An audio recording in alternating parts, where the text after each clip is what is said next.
देवेंद्र फडणवीस सरकारच्या काळात जे कामं, रस्त्याचे कामं, दिवाणी न्यायालय असेल, पोलीस की बांधकाम इमारत असेल, अनेक कामं आहेत.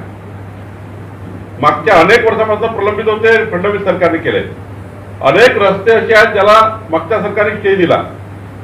जवळपास सांगतील आपल्या इथले लोकल आमचे अध्यक्ष शेट्टीजी सांगतील, आमचे आमदार सांगतील, माझी माहिती आहे की जसं सरकार बदललं फडणवीसांचं, तसं जो भिवंडी शहराचा प्लॅन केला होता डेव्हलपमेंटचा, जवळपास 22-24 रस्त्यांना स्थगिती दिली. जे महत्वाचे रस्ते होते, पिण्याच्या पाण्याच्या योजनेला स्थगिती दिली.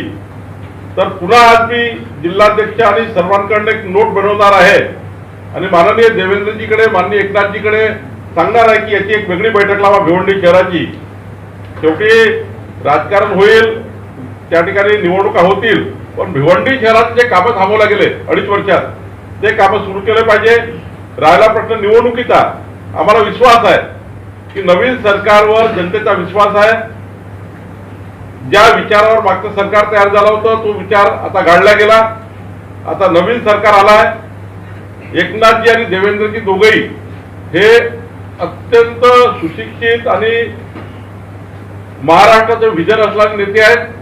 त्यांच्या माध्यमातून भिवंडीला एक वेगळी बैठक लावून काय जास्तीत जास्त एकनाथजीकडे आणि देवेंद्रजीकडे करता येत ते करणार आहोत.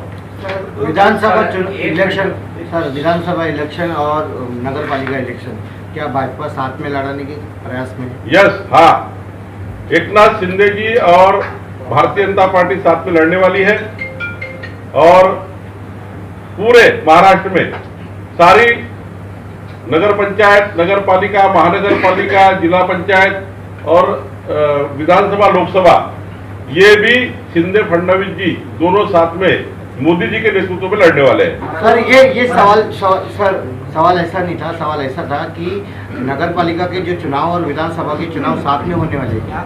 नहीं, इसका कैसा साथ में हो सकते हैं ये चुनाव? ये सवाल भी गलत है, क्योंकि नगर पालिका ये स्थानिक स्वराज्य संस्था के राज्य सरकार के अधिकार में चुनाव आते हैं और election commission of India Lok Sabha और विधानसभा चुनाव लेती है. विधानसभा आणि लोकसभेची निवडणूक आहे, त्याच्यावरती भाजपाची रणनीती भिवंडी शहरात पाहायला मिळणार. सर्वीकडेच मिळणार. संपूर्ण महाराष्ट्रात आपल्याला प्रचंड म्हणजे महाविकास आघाडीच्या नेते जे आहेत, यामध्ये माझा तर 2024 मध्ये तुम्हाला जेव्हा भेटाल तेव्हा इतकी गडबड होणार आहे. अनेक प्रवेशाचे बॉम्बस्फोट होतील, अनेक प्रवेश तुम्हाला आश्चर्यचकित करून जातील आणि अनेक लोक असे दिसतील तुम्हाला की आता त्यांना पर्याय उरणार नाही. कारण 3 तोंड असलेले 3 पक्ष जेव्हा एकत्र आले होते, सत्तेकरता एकत्र आले होते, आता सत्ता गेल्यावर काँग्रेसचे अध्यक्ष काय बोलतायत, राष्ट्रवादी काय बोलताय, उद्धवजी काय बोलताय, तेव्हा कळतं आपल्याला की त्यांच्यामध्ये केवळ सत्तेच्या राजकारणाकरता, भारतीय जनता पक्षाला दूर ठेवण्याकरता आणि या महाराष्ट्रामध्ये अनाचार, दुराचार, भ्रष्टाचार करण्याकरता 3ही पक्ष एक आले होते. आता अनाचार, वराचार, भ्रष्टाचार, दुष्टाचार जेवढा करायचा ते केला, कोरोनाच्या संक्रमणातही केला. आता मात्र जेव्हा त्यांना वाटलं की आता शिंदे फडणवीस सरकार 164 बहुमताने आहे, तेव्हा निश्चितपणे आतमध्ये मोठ्या प्रमाणात खळबळ उडालेली आहे आणि काही दिवसात तुम्हाला सरकार जसं पुढे जाईल एक मोठा असंतोष दिसेल. राष्ट्रवादी आणि काँग्रेस आणि उद्धवजीच्या कार्यकर्त्यामध्ये मी बघतो आहे की उद्धवजीचे अनेक कार्यकर्ते शिंदेजीकडे जात आहेत आणि मोठ्या प्रमाणावर मी अध्यक्ष झाल्यापासून काँग्रेस राष्ट्रवादीचे मोठ्या प्रमाणावर प्रत्येक बूथवर, प्रत्येक गावात 50-50, 100-100 कार्यकर्त्यांचा पक्ष प्रवेश हा भारतीय जनता पक्षात होत आहे. असा एकही प्रवास माझा नाही आहे ज्या प्रवासामध्ये राष्ट्रवादी काँग्रेस आणि काँग्रेसचे कार्यकर्ते भाजपात आले नाही. असा एकही प्रवास नाहीये. प्रत्येक प्रवासामध्ये प्रवेश झालेले आहेत. कार्यकर्ते थांबवण्याकरता, आमदारांची अस्वस्थता थांबवण्याकरता, राष्ट्रवादीतले जे कार्यकर्ते भाजपमध्ये येत आहेत आणि त्या भीतीपोटी कार्यकर्त्यांना स्टेबल ठेवण्याकरता असे वक्तव्य होतात आहे. सर, बाहर आने की गुंजाइश रहेगी? देखिए, दोनों अपक्ष कार्यकर्ता है. अपक्ष नेता है, अब अपने विधानसभा में उनका काम है, उन्होंने सरकार को समर्थन दिया है, तो भारतीय जनता पार्टी का इस बीच में जाना कोई उचित नहीं है। लेकिन मेरा यह सुझाव रहेगा आपके माध्यम से, मैं उनसे पर्सनली बात भी की है कि राज्य के हित में रास्ते में झगड़ा होना ठीक नहीं है। माननीय बच्चू कडू जी और माननीय राणा जी दोनों समझदार नेता है, इनके बीच में कोई तो भी तीसरा एक फ्रंट काम कर रहा है दोनों को अलग अलग करने के लिए और वातावरण वहां दूषित करने के लिए। तो मेरी दोनों से आपके माध्यम से विनती रहेगी, मैंने उनको व्यक्तिगत भी विनती की है, राजनीति में कोई भी जो एक मत मतांतर होते हैं उसका एक लिमिट रहती है। तो मुझे लगता है कि राणा जी और बच्चू कडू जी दोनों समझदार नेता है, वो दोनों समझदार नेता अब ये विवाद को खत्म करेंगे और राज्य के विकास के लिए, अमरावती के विकास के लिए काम करते ही है। दोनों बहुत पावरफुल है, दोनों नेता अच्छे डेवलपमेंट में काम करने वाले हैं, वो अच्छे तगड़े कार्यकर्ता भी है, समाज का हित में काम करते हैं। तो दोनों को मेरी विनती रहेगी की अब विवाद खत्म होना चाहिए। पहले 5 प्रश्न आपण मांडले, 5ही प्रश्नाचं मी एकनाथजी आणि देवेंद्रजीकडे बैठक लावण्याचा प्रयत्न करेल।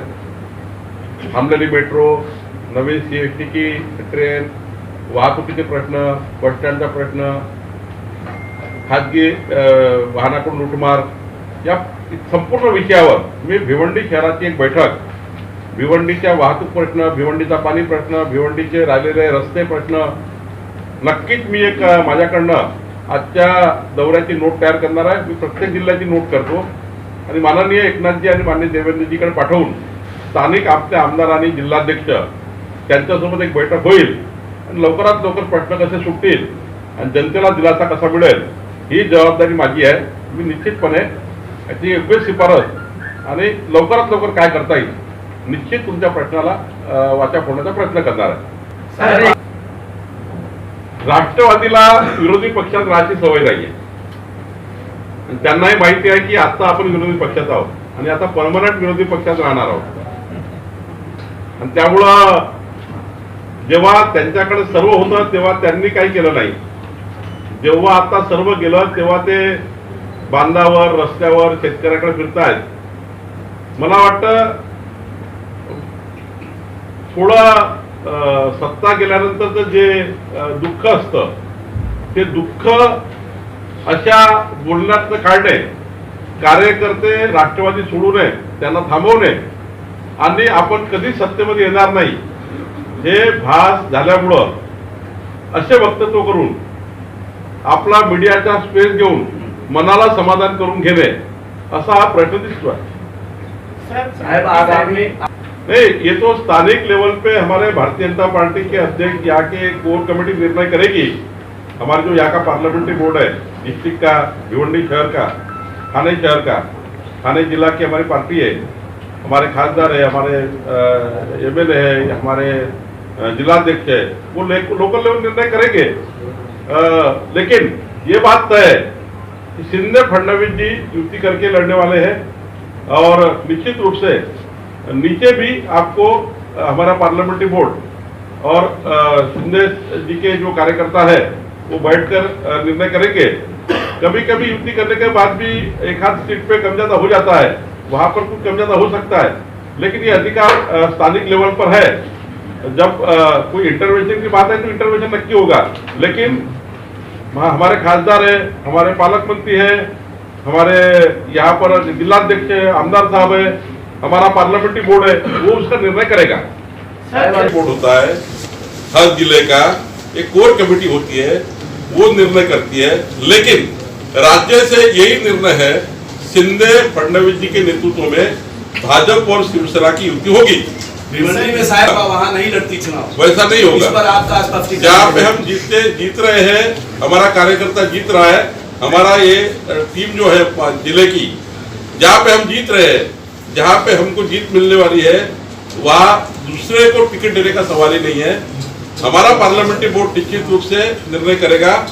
जहाँ पे हमारा एक ही सवाल है, हमारा एक ही मकसद है, कुछ भी करके भिवंडी महानगर पालिका में भारतीय जनता पार्टी शिवसेना एकनाथ शिंदे जी के नेतृत्व में ये बैठेगी और इसके लिए पूरा भिवंडी का विकास का प्लान भी बनाएगी, जो काम बचे हुए वो भी करेगी और भिवंडी की जनता इस बार हमारा युती का ही महापौर बिठाएगी। सारे यांना माझी विनंती आहे की देवेंद्र फडणवीसजींच्या आयुष्याचा त्याग, त्यांनी केलेलं आपल्या आयुष्यातलं सामाजिक काम, त्यांनी त्यांच्या आयुष्यात केलेलं महाराष्ट्राचं विजन, आज ज्या पद्धतीने देवेंद्र फडणवीसजींची उंची आहे, त्यांची काम करण्याची शैली आहे, त्यांनी महाराष्ट्राकरता जे काही आपलं 35 वर्षाचं राजकीय आयुष्य दिलं आहे, सुषमा अंधारेजींनी टीका करताना त्यांची उंची दुसऱ्याची उंची बघायला पाहिजे की देवेंद्र फडणवीसची उंची काय आहे, आपली उंची काय आहे, आणि त्यामुळं असा विचार करून आपण कुणावर बोललं पाहिजे। सर आज कारण यहाँ की अधिकांश जनता को यहाँ से बाहर थाना या तो मुंबई जाना पड़ता है।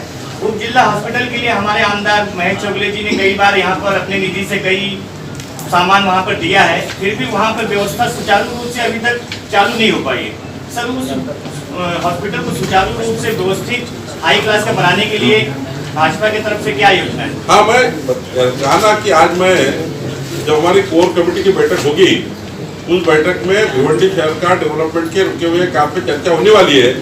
पार्टी ने एक नोट बनाई है महाराष्ट्र सरकार के लिए, वो नोट मुझे देने वाले हैं।